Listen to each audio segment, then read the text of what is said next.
Hello Manisha ma'am, कैसे हो आप? हेलो श्रुति। मैं बढ़िया हूँ। आप बताओ।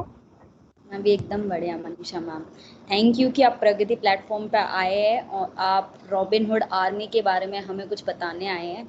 तो मुझे बहुत अच्छा लगा कि मैंने किसी से सुना कि आप ऐसा ऐसा काम कर रहे हैं, तो मैं आपकी साइट पे विज़िट किया। उसके बाद मैंने कहीं से कांटेक्ट निकाल के आपको विज़िट किया और उसके बाद आपने हाँ कर दी, तो हम यहाँ पर इंटरव्यू के लिए।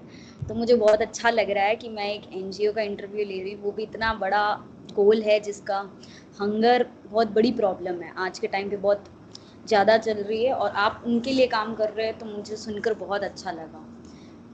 चलो लेट स्टार्ट, हमारे ऑडियंस को भी इंटरेक्ट करते हैं। तो मनीषा मैम, पहले आप अपने बारे में कुछ बताइए और आरएचए रॉबिनहुड आर्मी एनजीओ के बारे में हमें कुछ बताइए। थैंक यू श्रुति। सबसे पहले मेरा नाम मनीषा पांडे है। मैं एक लॉ स्टूडेंट हूँ और साथ ही साथ मैं रॉबिनहुड आर्मी की वॉलंटियर भी हूँ। रॉबिनहुड आर्मी एक वॉलंटियर बेस्ड ऑर्गेनाइजेशन है। ये 2014 से दिल्ली में स्टार्ट की गई थी और 2014 के बाद से लेके अब तक हमने 3 करोड़ से भी ज़्यादा लोगों को खाना सर्व किया है। देखिए, भूख जो है वो आज भारत की सबसे बड़ी प्रॉब्लम है और हमारी दुनिया में हर 7 में से जो एक आदमी है वो भूखे पेट सोता है। और ऐसा इसी प्रॉब्लम से लिंक करती हुई एक और प्रॉब्लम है जो कि है फूड वेस्टेज की। ऐसा नहीं है कि हमारे पास खाने की शॉर्टेज है इस कारण से उन्हें भूखा सोना पड़ रहा है। एक्चुअल में इंडिया में जितना भी फूड प्रोडक्शन होता है उसका 40% फूड जो है वो वेस्ट हो जाता है।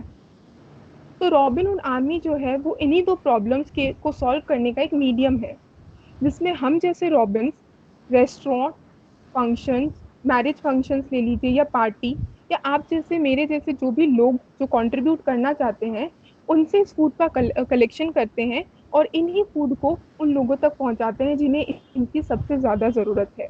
और ये पहुंचाते वक्त हम ये जरूर ध्यान में रखते हैं कि ये खाना उनके खाने लायक हो, क्योंकि अगर हम वो चीज खुद नहीं खा सकते तो वो उन्हें भी नहीं दे सकते खाने के लिए। और इस चीज को करते हुए 3 रूल्स हम लोग फॉलो करते हैं, जिसमें से सबसे पहला रूल है कि हम लोग किसी से पैसे एक्सेप्ट नहीं करते। ना तो हम पैसे एक्सेप्ट करते हैं और ना ही किसी को पैसे देते हैं। ये सब कुछ कलेक्शन से लेके फूड के डिस्ट्रीब्यूशन तक का जो भी काम होता है उसमें एक भी पैसा इन्वॉल्व नहीं होता। दूसरी चीज जो हम ध्यान में रखते हैं वो ये कि हम किसी भी पर्टिकुलर पॉलिटिकल पार्टी को सपोर्ट नहीं करते। और थर्ड बात ये कि हम लोग हर रिलीजन के व्यक्ति को बराबर मानते हैं। हमारे लिए हर व्यक्ति बराबर है। हम किसी पर्टिकुलर रिलीजन को सपोर्ट नहीं करते। तो this is all R H is about. मैंने उसके बारे में पढ़ा और आपने बताया तो सुन के बहुत अच्छा लगा। आप, ये बहुत अच्छी बात है कि आपकी कोई भी मॉनेटरी फंड्स नहीं लेते और खुद के बस अपने बलबूते पे जो भी काम है वो कर बनते हैं और वो हो भी जाते हैं बहुत अच्छे से। बहुत अच्छा इनिशिएटिव है और मैं चाहूँगी कि बहुत ज़्यादा से ज़्यादा लोग इससे जुड़े और कैसे भी कंट्रीब्यूट कर सके आपको। तो मनीषा मैम, आपको कैसे पता लगा इस एनजीओ के बारे में? आपने किससे सुना और फिर आप कैसे इस एनजीओ से कनेक्ट हुई और कितने साल हो मैंने गए आपके यहाँ? जी मैंने इसके बारे में जब बहुत पहले यूट्यूब पे सुना था, तो वहां से मुझे पता लगा कि ऐसी कोई एनजीओ ऑर्गेनाइजेशन है जो ये इस पर्पज से काम करती है। तो मैंने वहां पे वॉलेंटियर का फॉर्म भरा था इनकी वेबसाइट पे जाके। देन उधर से मुझे कंफर्मेशन मेल आया था कि अभी एट प्रेजेंट हमारा बीकानेर में कोई भी चैप्टर नहीं है, मतलब रॉबिनहुड आर्मी बीकानेर में काम नहीं करती। तो बट इन फ्यूचर कभी भी हमारा बनता है कि हम बीकानेर में स्टार्ट करते हैं ये काम, तो हम आपसे कांटेक्ट कर लेंगे। और ऐसा इन्होंने किया भी। लास्ट ईयर 2019 में सितंबर में जब बीकानेर में इन्होंने रॉबिनहुड आर्मी स्टार्ट की, तो इन्होंने मुझे कांटेक्ट किया। तब से लेके अब तक मैं इसकी मेंबर हूँ। Very nice. हाँ, तो मनीषा मैम, आप मुझे ये बताइए कि बीकानेर में इस एनजीओ को कौन हेड कर रहा है और कैसे आप उन तक, सारे लोगों तक बात पहुंचा सकते हैं कि इस संडे को ये होने वाला है, या कैसे कोई प्लान अप करता है आपकी टीम में और वो मैसेज कैसे पहुंचता है? सबसे पहले हेड की बात करूं तो रॉबिनहुड आर्मी में हेड जैसा कोई कॉन्सेप्ट नहीं है। यहाँ पे सब एक बराबर है। सब एक फैमिली की तरह काम करते हैं।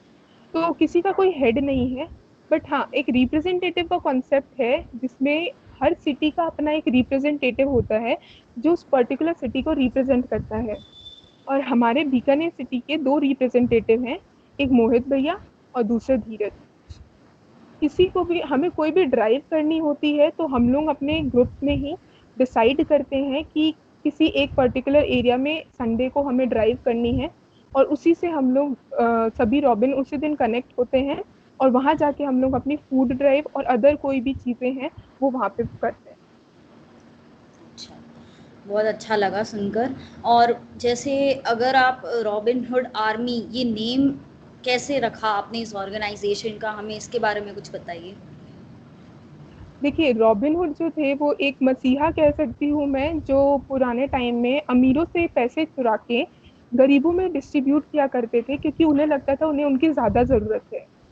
तो हम रॉबिन्स भी क्या करते हैं, जो रेस्टोरेंट या फिर होटल्स वगैरह जहाँ से भी एक्स्ट्रा फूड आता है उसे वहां से कलेक्ट करते हैं और उन्हें भूखे लोगों तक पहुंचाते हैं। बस हम में और उनमें इतना फर्क है कि हम चुराते नहीं हैं, वो हमें वॉलेंट्री देते हैं, खुद बुला के देते हैं। तो इसलिए रॉबिनहुड, और आर्मी इसलिए बिकॉज हम सभी मिल के रॉबिन हंगर के अगेंस्ट फाइट कर रहे हैं, इसे मिटाने के लिए लड़ रहे हैं, तो एक साथ लड़ रहे हैं, इसीलिए आर्मी। तो ऐसे इसका नाम रॉबिनहुड आर्मी पड़ा। आर्मी वैसे भी हमारे देश के लिए इतना कुछ कर रही है, ऊपर से हमें एक और आपकी रॉबिन हुड आर्मी मिल गई। यह सच प्रिविलेज कि आप सब लोगों तक इतना अच्छा इनिशिएटिव लेके खाना पहुंचा रहे हैं। तो आप जब रेस्टोरेंट में ये बात बताते हैं कि हम ऐसा ऐसा एनजीओ चला रहे हैं, तो आप उनको रीच आउट कैसे करते हैं? कोई आप पे डाउट नहीं करता कि, या जल्दी से ट्रस्ट वर्दी हो जाता है कि हाँ ठीक है, ऐसा ऐसा काम हो रहा है तो हम देख सकते हैं? कैसा आपका अप्रोच रहता है उस हिसाब? देखिए, जब मैंने आरएचए का इंट्रो दिया था तो बोला था ये ऑर्गेनाइजेशन एक जीरो फंडेड ऑर्गेनाइजेशन है, एक भी पैसा इन्वॉल्व नहीं है। तो जहाँ पैसा इन्वॉल्व नहीं होता वहाँ ट्रस्ट गेन करना थोड़ा इजी होता है। लोग जल्दी विश्वास कर लेते हैं कि अच्छा इन्हें पैसा नहीं चाहिए, दे वांट फूड, तो वो जल्दी ट्रस्ट करते हैं। रही बात रेस्टोरेंट होटल्स वगैरह में कन्विंस करने की या लोगों को कन्विंस करने की, तो हम होटल्स में पर्सनली जाके उनसे इंटरेक्ट करते हैं, उन्हें बताते हैं कि हम कैसे वर्क करते हैं और क्या वर्क करते हैं। देन उनके पास अपने कॉन्टैक्ट्स देते हैं ताकि इन फ्यूचर कभी भी उनके पास एक्स्ट्रा खाना या सरप्लस खाना आता है तो वो हमसे कॉन्टैक्ट करेंगे, और हम उनसे कलेक्ट करके जहाँ भी हमें लगता है कि यहाँ डिस्ट्रीब्यूट किया जा सकता है वहाँ डिस्ट्रीब्यूट करते हैं। तो इस तरीके से, क्योंकि इसमें पैसा इन्वॉल्व नहीं है, तो लोग जल्दी ट्रस्ट कर लेते हैं हम पे, तो ईजी हो जाता है हमारे लिए। मैंने कहीं पे पढ़ा था कि इनिशियली आप लोगों के लिए ये बहुत मुश्किल हो गया था कि आप पब्लिकली किसी रेस्टोरेंट पे जाए एंड देन आप इंटरेक्ट करें, तो उन्होंने उस हिसाब से फ़ोटो पोस्टिंग शुरू करी थी सोशल मीडिया पर कि एटलीस्ट अगर हम अपनी ऑर्गेनाइजेशन का फ़ोटो इन्हें दिखा सके तो हो सकता है कि वो ज़्यादा ट्रस्ट वर्दी हो।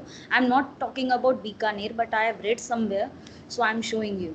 तो बीकानेर में ये काम करने के लिए आपको कितनी मेहनत करनी पड़ी, और अब उसके क्या रिजल्ट्स आ रहे हैं? क्या लोग बढ़ चढ़ के सपोर्ट कर रहे हैं, या अभी भी आपको कहीं पे डिफ़िकल्टी महसूस हो रही है कि हाँ, कि अभी भी इतना फूड नहीं आ पा रहा जितना हम चाहते हैं? देखिए, स्टार्ट करते टाइम ऐसी ही प्रॉब्लम्स हमने भी फेस की थी, क्योंकि मैं बीकानेर में जब से स्टार्ट है तब से जुड़ी हूँ, तो मुझे मेरी फर्स्ट ड्राइव भी याद है। फर्स्ट ड्राइव हम लोगों ने अपने खुद के कंट्रीब्यूशन से ही की थी, और काफी ड्राइव्स आज भी हम लोग अपने अपने कंट्रीब्यूशन से ही करते हैं। हम लोग अपने घर से जो भी कुछ बना के ला सकते हैं या हमारे घर पे जो भी कुछ बनता है उसमें से कुछ भी इन्हें देने लायक ला सकते हैं, तो हम वो फूड कलेक्ट करते हैं और फिर लोगों तक सर्व करते हैं।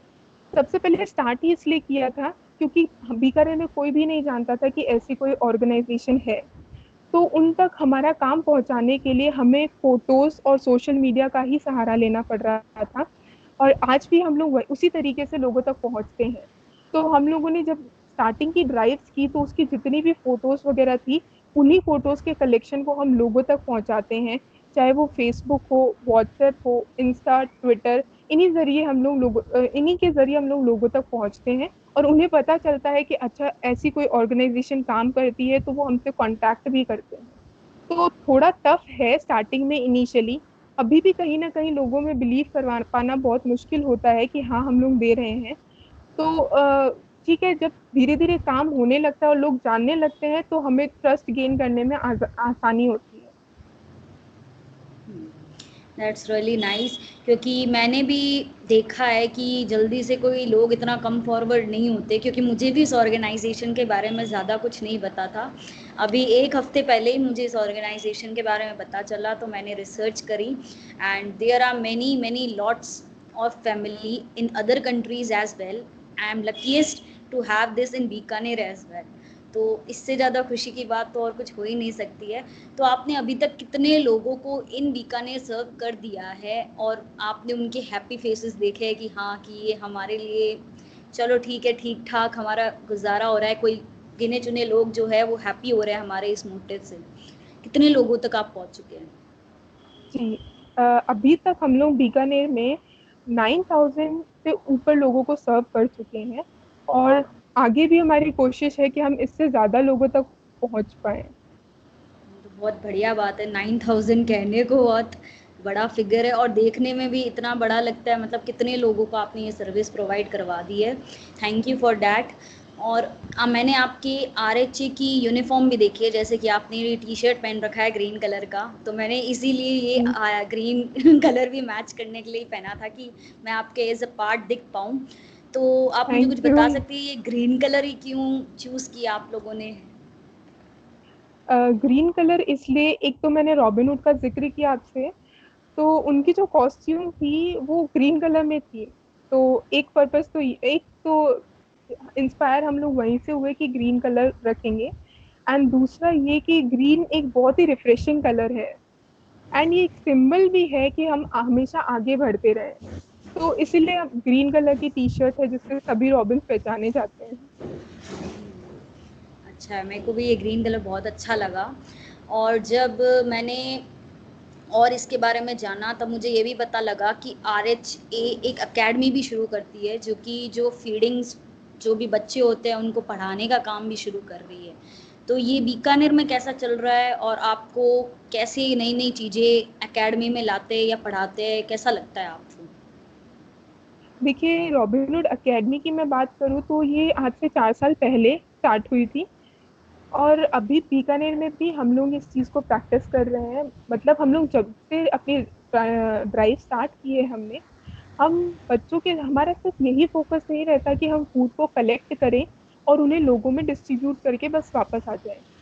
हम चाहते हैं कि हम उन लोगों के साथ एक बॉन्ड क्रिएट करें, एक रिश्ते क्रिएट करें जिससे वो हमें याद रख सके और हम उन्हें। तो इस तरीके से हम जो भी फूड होता है उन्हें सर्व करने के साथ साथ ही उन बच्चों के साथ, उनकी फैमिली के साथ कनेक्ट होते हैं। बच्चों के साथ हम लोग जैसे गेम्स खेलते हैं, मस्ती करते हैं। कोई, किसी बच्चे को डांस आता है तो वो डांस करके दिखाता है, किसी को कोई पोयम आती है तो पोयम सुना के दिखाता है। इस तरीके से हम लोग फन एक्टिविटीज भी करते हैं, और उसी के साथ साथ उन्हें पढ़ाना भी स्टार्ट हो जाता है। और क्योंकि मस्ती हो रही होती है तो उन्हें पढ़ना बोरिंग नहीं लगता, वो इंटरेस्ट लेके पढ़ते हैं। तो हमारे लिए थोड़ा आसान हो जाता है उन बच्चों को कुछ सिखाना। तो इसी तरीके से वो धीरे धीरे इंटरेस्ट जनरेट करते हैं, और फिर हम लोग उनको रेगुलर क्लास में, जैसे जिसकी जो नॉलेज होती है उस हिसाब से उन्हें क्लासेस में डिवाइड करके, फिर हमारे जो भी रॉबिन्स हैं, जो जिस बच्चे को हैंडल कर सकता है, जिस बच्चे के साथ अच्छे से बात कर सकता है, उनके साथ ही वो पढ़ाना स्टार्ट करते हैं। इस तरीके से रॉबिनहुड एकेडमी काम करती है। चलो बढ़िया है कि कुछ बच्चे नया कुछ सीख पाते हैं, बहुत अच्छी बात है।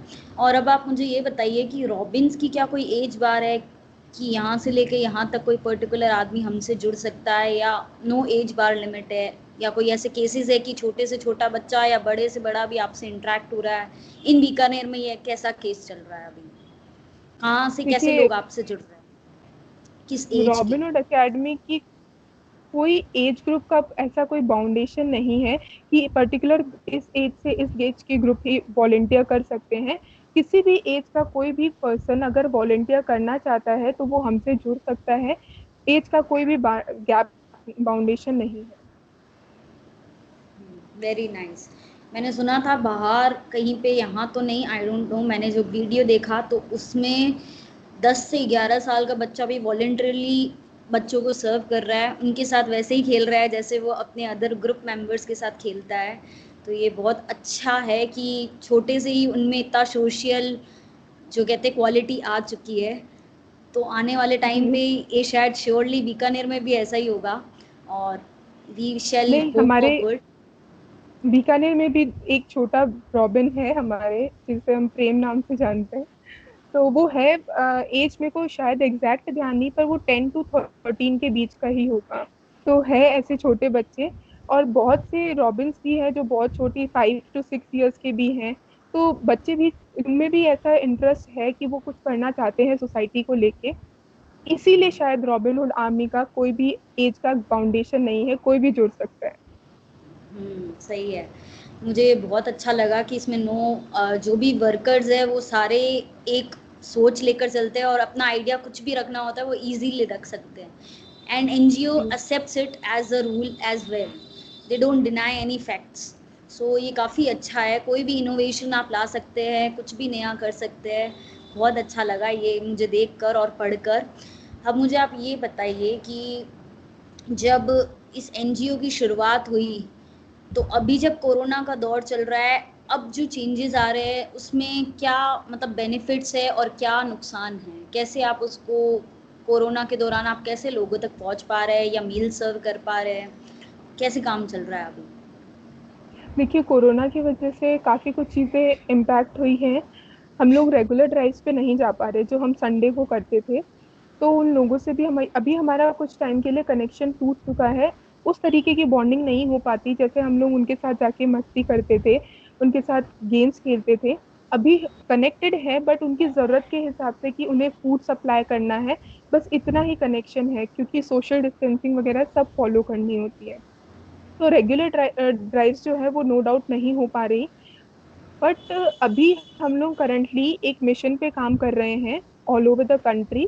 साथ ही साथ 10 अदर कंट्रीज से भी हम लोग मिशन 30M पे काम कर रहे हैं, जिसका मतलब है मिशन 30 मिलियन।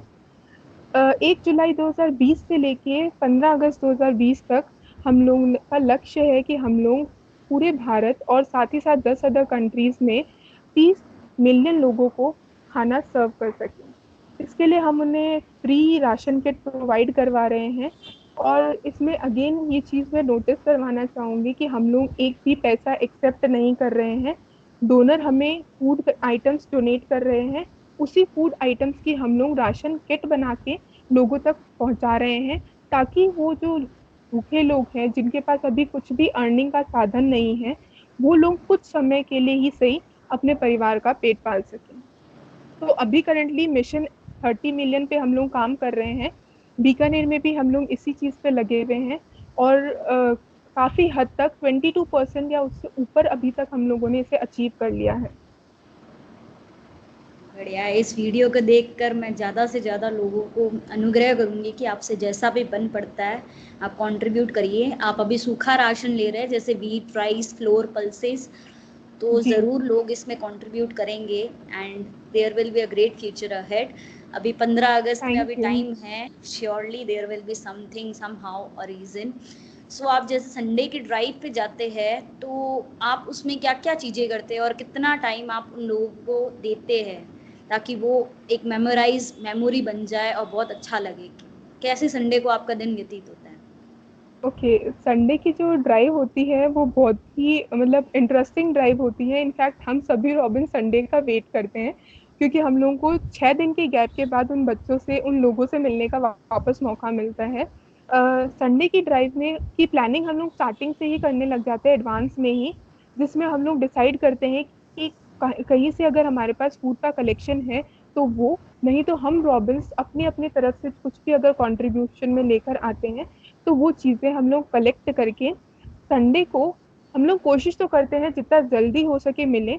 तो जैसे सुबह 6 बजे हो गया या 6:30 बजे हो गया, हम इतने बजे तक अपने पर्टिकुलर जगहों पे पहुंच जाते हैं जहाँ पे हम लोग मिलते हैं।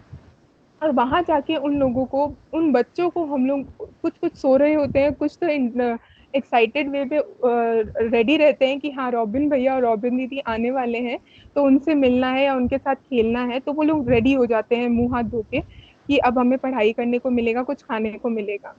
तो रेगुलर ड्राइव्स में हम लोग उनसे मिलते हैं, उनके साथ पढ़ाई करते हैं, पढ़ाई इन द सेंस मीन्स मस्ती में। पढ़ाई करते हैं और फिर फन एक्टिविटीज जो भी है वो होती हैं, और लास्ट में हम लोग उनके साथ फूड डिस्ट्रीब्यूशन करते हैं।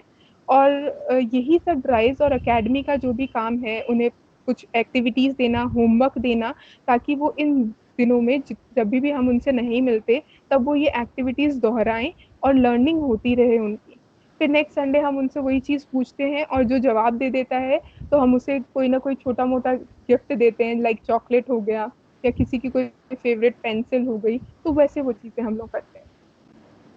बहुत अच्छा इनिशिएटिव है, और अगर आप एक बार किसी से जुड़ाव रख लेते हैं तो बार बार उससे मिलना और उसके लिए कुछ करना बहुत बहुत ये तेजी से शुरू हो जाता है। तो जी 2014 से ये इनिशिएटिव चल रहा है और अब तो कहाँ कहाँ पहुँच चुका है, हमें आइडिया भी 10 कंट्रीज़ में पहुँच चुका है जैसा कि आपने कहा। तो ये बहुत अच्छा लगा सुनकर।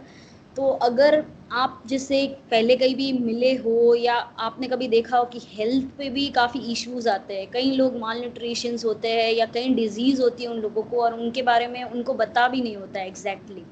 तो इसके लिए जी क्या आप मेडिकल कैंप्स या कुछ ऐसा कुछ करते हैं कि हाँ उन्हें भी कुछ आइडिया हो जाए, कुछ पता चल सके कि वो किस डिजीज़ से या माल न्यूट्रिशन से कैसे डील कर सके, या आप क्या कर सकते हैं जो उनको भी मददगार रहे और आपको भी अच्छा लगे कि हाँ हमने चलो ये तो किया है, उन तक बात तो अब पहुंच पाई है ऐसा। जी अभी बीकानेर में कैंप जैसा कुछ हमने ऑर्गेनाइज नहीं किया, बट हाँ जब हम लोग रेगुलर ड्राइव्स पे जाते हैं तो सबसे पहले तो हम खुद ही सफाई का ध्यान रखते हैं, और उन्हें भी अवेयर कराते हैं कि वो लोग अपनी सफाई का भी ध्यान रखें। जैसे बच्चे होते हैं, हम जानते हैं बच्चे मिट्टी में खेलते हैं और फिर उन्हीं गंदे हाथों से खाना खाना स्टार्ट कर देते हैं। तो हम लोग सफाई का उन्हें जितना हो सके ध्यान रखने को कहते हैं। और रही बात कोई पर्टिकुलर बीमारी की, या जैसे कि उनको पता नहीं है कि हम इस बीमारी से सफर कर रहे हैं, तो हम लोग उन्हें उस चीज के बारे में अवेयर कराते हैं और उन्हें हेल्प करते हैं कि वो प्रॉपर मेडिकल ट्रीटमेंट ले। जैसे उन्हें डॉक्टर के का एड्रेस दे सकते हैं या डॉक्टर के पास ले जा सकते हैं, क्योंकि उनको नहीं पता होता कहाँ इस चीज का ट्रीटमेंट करवाना है, तो ये मदद हम लोग उनकी करते हैं। चलो बढ़िया है। हो सकता है आने वाले दिनों में उनकी सेहत, और कोई आपको अगर पहुंचाना चाहे बात कि हमारे घर पे इतना राशन या कुछ भी फूड पड़ा है, तो वो आपसे कैसे कांटेक्ट कर सकता है, कैसे सोशली रीच कर सकता है, हमें इसके बारे में कुछ बताइए। देखिए हम लोग सोशल मीडिया के ही थ्रू लोगों से कनेक्ट हो रहे हैं, और लोग हमें उसी उन्हीं के थ्रू मैसेज कर रहे हैं। बिकॉज हम लोग का मिशन 30M का जो भी एडवर्टीजमेंट है वो व्हाट्सएप, फेसबुक ग्रुप, ट्विटर या इंस्टाग्राम इन्हीं के जरिए लोगों तक पहुंच रहा है। तो इसी एडवर्टीजमेंट में हम लोग अपने सिटी रिप्रेजेंटेटिव या फिर जिन्हें हम पर्सनली जानते हैं, तो वो लोग हमें कांटेक्ट करते हैं कि उन्हें कुछ कंट्रीब्यूट करना है, और सिटी रिप्रेजेंटेटिव के नंबर हम लोगों ने उस एडवर्टीजमेंट पे दिए हैं। तो उसी से वो उन्हें कांटेक्ट करते हैं कि उनके पास इतना इतना फूड डिस्ट्रीब्यूशन कलेक्शन है, आप हम उनसे सीधा कांटेक्ट करके वो कलेक्ट कर लेते हैं। आप अपना जो भी खाना या कुछ भी मिलता है उसको ऑन द स्पॉट सर्व करने की कोशिश करते हैं, क्योंकि वो खाना ऑलरेडी फ्रेश होता है और जल्दी से जल्दी लोगों तक पहुंचे तो वो ज़्यादा अच्छा रहता है। तो उसके लिए क्या प्रोसीजर्स रहते हैं, कैसे लोग जैसे बताते हैं कि खाना इस एरिया में है तो कौन जाकर उनको लाता है, या कैसे आपका प्रोसीजर वर्कआउट करता है? देखिए सबसे पहले डोनर हमें कॉल करता है हमारे नंबर पे जो भी हम लोग देते हैं। उस नंबर पे हमें कॉल करके अपना एड्रेस बताते हैं और ये भी बताते हैं कि उनके पास कितनी क्वांटिटी में वो फूड है। फिर जिस भी रॉबिन के पास ये कॉल आती है, वो रॉबिन हमारे सिटी के व्हाट्सएप ग्रुप में ये मैसेज डालते हैं कि इस पर्टिकुलर एरिया से इतने फूड की कॉल आई है। तो जो भी रॉबिन है जो उस पर्टिकुलर एरिया के आसपास में ही है, वो रिप्लाई देता है कि वो ये कलेक्शन है वो कलेक्ट कर लेंगे।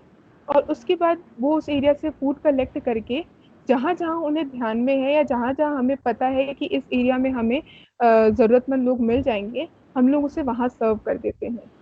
तो बट सर्व करने से पहले मैंने कहा कि हम लोग एक बार वो फूड टेस्ट करते हैं कि क्या वो फूड उनके खाने लायक है या नहीं। इस तरीके से हम लोग फूड को कलेक्ट करते हैं और डिस्ट्रीब्यूट करते हैं लोगों तक।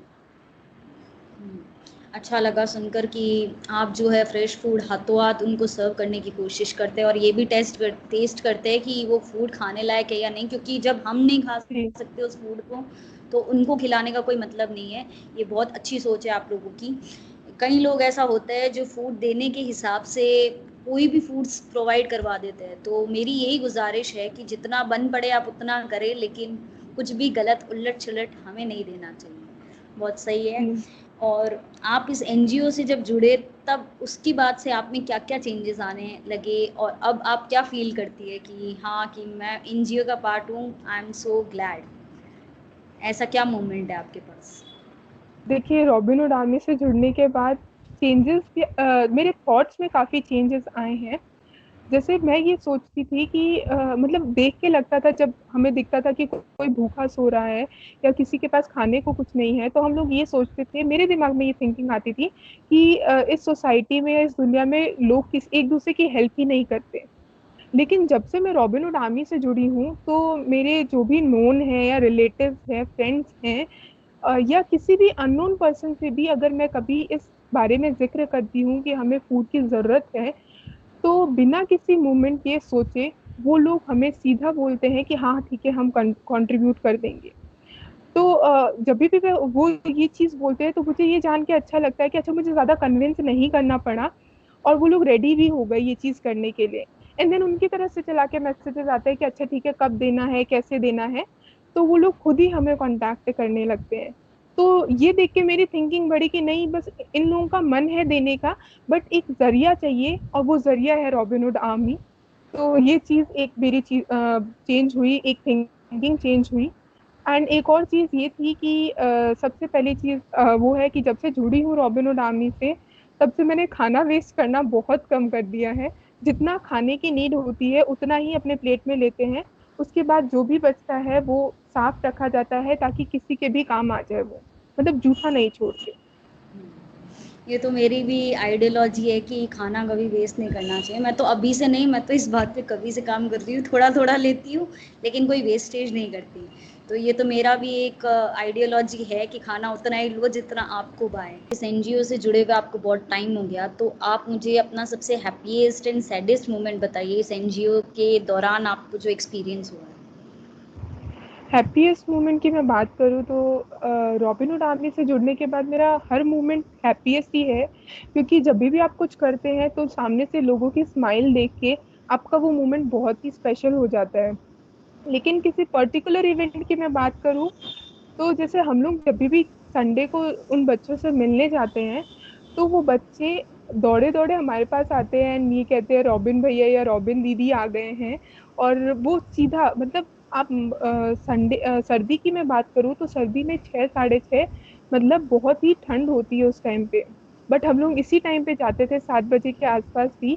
तो भी वो बच्चे खुशी खुशी उठ के इसीलिए आते थे कि हमें इन भैया और दीदी के साथ खेलना है, या इनके ये हमारे लिए कुछ अच्छे अच्छे खाने को चीजें लेकर आए होंगे। तो वो देख के मुझे बहुत अच्छा लगता था कि छोटे बच्चे भी हमारे साथ इंटरेक्ट हो रहे हैं, वो भी दिल से। और कोई सैड वाला मोमेंट रहा हो आपको कि को देख कर आपको लगा हो यार, हाँ यार ये तो बहुत ही दुखी की बात हो, आप उसमें कुछ कर सकते नहीं हो, लेकिन फिर भी आपको कभी ऐसा फील हुआ हो कि हाँ ये तो बहुत गलत है? देखिए, सैड मोमेंट की बात करूँ तो अभी जब से कोरोना लग हुआ है, लॉकडाउन चल रहा है, मार्च से बात करें तो तब से हम लोग अब तक एक बार भी रेगुलर ड्राइव पे नहीं जा पाए, जहाँ पे हम लोग हर संडे जाते थे। तो तब से लेके अब तक मैं हम लोग उन बच्चों से कनेक्ट नहीं हो पाए, मिल नहीं पाए हैं। और अब मिल भी पा रहे हैं तो सोशल डिस्टेंसिंग वगैरह सबका ध्यान रखना पड़ रहा है। तो इस कारण से वो कनेक्टिविटी, वो बॉन्ड नहीं मिल पा रहा। ये दुख होता है बस। पर ठीक है, कभी ना कभी वापस हम लोग नॉर्मल होंगे, तो वो मोमेंट भी वापस आ जाएगा। बिल्कुल सही। और आपका जो विजन है उसमें आप हमेशा सक्सेस करेंगे ही, ऑब्वियसली 30 मिलियंस जो भी मील सर्व होगी वो ज़रूर होगी। और आपको बहुत बहुत बधाइयाँ, बहुत अच्छा काम कर रहे हैं और ज़्यादा से ज़्यादा लोग इस वीडियो को देखें, मेरा यही मोटो रहेगा। और आपसे कांटेक्ट करें, किसी भी एक रॉबिन कैसे भी बन सकता है, वो अपने घर से कंट्रीब्यूट करके भी बन सकता है। तो मेरे लोगों से यही गुजारिश है कि एनजीओ ज्वाइन करने के लिए हमें कुछ ज़्यादा बड़ा नहीं काम करना है, हमें सिर्फ अपने घर से शुरुआत करनी है। तो मैं चाहूँगी कि ये ज़्यादा से ज़्यादा वीडियो लोगों तक पहुँचे। And thank you Manisha ma'am कि आपने इतना टाइम निकाला और हमारे थैंक साथ यू अपने श्रुति। इस एनजीओ के बारे में इतना कुछ शेयर किया, मुझे बहुत अच्छा लगा। तो अब आप मुझे अपनी लास्ट क्वेश्चन के बारे में, जो कि होता है कि प्रगति पे आपका कैसा एक्सपीरियंस रहा? ये काफ़ी न्यू इनिशिएटिव है, आपके बारे में इसके क्या विचार? देखिए, ये बहुत ही अच्छा इनिशिएटिव है और हमारी ऑर्गेनाइजेशन के लिए स्पेशली, क्योंकि हम लोगों के पास सोशल मीडिया ही प्लेटफॉर्म ही है जिसके थ्रू हम लोग अपने बारे में लोगों को अवेयर कर सकते हैं, लोगों तक अपनी बात पहुंचा सकते हैं या अपना काम पहुंचा सकते हैं। तो प्रगति सक्सेस जो प्लेटफॉर्म हमें मिला है आपके द्वारा, इसी के ज़रिए हम लोग लोगों तक बीकानेर में या फिर इससे आगे तक लोगों तक ये बात पहुंचाएंगे कि बीकानेर में भी इस ऑर्गेनाइजेशन से जुड़े कुछ लोग हैं जो यहाँ पे ऐसा काम कर रहे हैं। तो थैंक्स टू योर प्लेटफॉर्म कि इसकी वजह से हम लोग ये कर पा रहे हैं, और होप सो इस वीडियो के बाद लोग हमसे ज़्यादा से ज़्यादा नंबर्स में जुड़ेंगे और हमें काफ़ी ज़्यादा सपोर्ट मिलेगा बीकानेर की जनता से। हाँ, ज़रूर, ज़रूर मनीषा मैम, बिल्कुल मैं भी ऐसा पॉज़िटिव रिस्पॉन्स के लिए होप कर रही हूँ। Let's hope for good. और बहुत अच्छा लगा आपसे बात करके, आपसे इंटरैक्ट करके, एक रॉबिन से फेस टू फेस बात करके मुझे इस एनजीओ में दिलचस्पी आने लगी है और मैं श्योरली इस एनजीओ का एक पार्ट बनना चाहूँगी, not today but not thank let then you. Tomorrow. So here is an announcement. I will be the part of it, and quietly I will serve anything I can from my side. So thank you a so big thank, much. a big thank from you कि आप इतना time निकाल कर अपने मेरे साथ इतना कुछ शेयर किया। And hope stay safe and stay healthy. हम होंगे कामयाब, हम होंगे कामयाब, हम होंगे कामयाब एक दिन। हो मन में है विश्वास, पूरा है विश्वास, हम होंगे कामयाब एक दिन। अगर आप भी इन बच्चों के चेहरे पे हंसी या खुशी देखना चाहते हैं तो आप भी इस एनजीओ से जुड़ सकते हैं। हमें जुड़ने के लिए अपने घर पे अगर कोई भी खाना बचा हुआ है तो इनके आरएचए मेंबर्स जो वॉलंटियर्स हैं उनको कॉल करके बताना है अपने खाने की क्वांटिटी और क्वालिटी। प्लीज़ आप दोनों का ध्यान रखिएगा। आरएचए जो भी वॉलंटियर्स है वो ज़रूर इस खाने को लेकर ज़रूरतमंद लोगों को ज़रूर पहुँचाएंगे।